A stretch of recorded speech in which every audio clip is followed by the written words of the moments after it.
4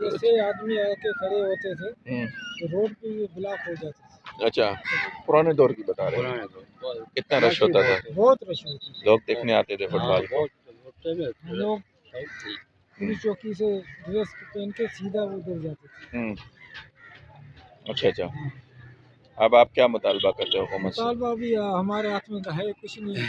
नहीं, as a footballer, आप x साबिक फुटबॉलर हैं, आप क्या कहते हो कि क्या सहूलतें दी जाएं बच्चों को कि वो बच्चे फुटबॉल की तरफ माइल हो जाएं?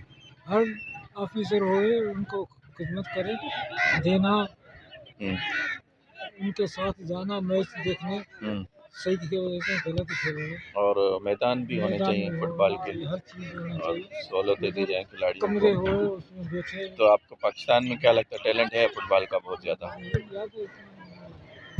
आपके दौर में ज़्यादा टैलेंट था? उसी दौर में कराची हैदराबाद हर जगह पे सही थे। लियारी में भी आपने खेला है? हाँ यार, लियारी के कौन से खिलाड़ी मशहूर थे उस वक्त? वो तो मकवा था, हम्म, वो उस्ताद उमर बश था, हम्म, उस्ताद हसन था, हम्म। बहुत से थे। बहुत से थे। KFC में, वो KFC में हम्म, हर जगह पे थे। अच्छा अच्छा। वो भी इधर खेल के गए। हम्म, अच्छा अच्छा। चलें, आपका मैं आपका बहुत शुक्रिया अदा करूँगा, आप हमारे शुक्रिया चैनल आपका का। है, आपने ये भी लिया नहीं इंटरव्यू तो लिया नहीं, इतना जानकार हूँ। और इंशाल्लाह ये आपकी वीडियो हम नहीं अपने कहते कि हमारे जैसे खिलाड़ी दूसरे चैनल पे हम इंशाल्लाह ये देंगे, और हुकूमत से भी मुतालबा करेंगे कि वो फुटबॉल के लिए बेहतर सहूलतें दें और तमाम खेलों के लिए अच्छी सहूलियात दें हमारे नौजवानों को, ताकि वो नशे और दीगर बुराइयों से बच कर रहें और खेल और कूद इधर में अपनी जो जिस्मानी खिलाड़ी सरगर्मी। इधर है वो ज्यादा मजदूर आदमी है।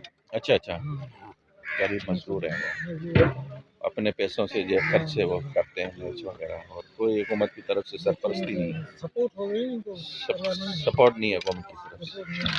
हुकूमत सरपरस्ती करे तो अच्छे नताइज हमारे देश में दुनिया में नाम पैदा कर सकते हैं। चलें, आप दोनों में साबिक फुटबॉलर्स का शुक्रिया अदा करता हूँ, और अल्लाह ताला से दुआ है आपको सेहत तंदुरुस्ती दे, आप लोग अभी भी फुटबॉल की कदर करते हैं, उसकी पजीराई करते हैं, ग्राउंड में आके यहाँ मैच देख रहे हैं, का ग्राउंड है। आपकी भी बड़ी मेहरबानी, आपने इंटरव्यू ली और नहीं, मैं तो कोशिश करता हूँ मेरी जितनी भी अच्छी चीज़ें हाईलाइट की जाएँ ज़्यादा से ज़्यादा, और हमारे नाज़रीन देखें और पता चले कि यहाँ हमारे पास भी हमारे आजकल शहर के लड़के हैं, उनको बताओ अभी ऐसे करो ना, उनको प्लेयर है ना। में। अच्छा। बाल को मारा ये प्लेयर हो गए, जिसका उस्ताद नहीं हर चीज़ का उस्ताद होता है, उनको नहीं मानते तो वो कानून थोड़ी होगा।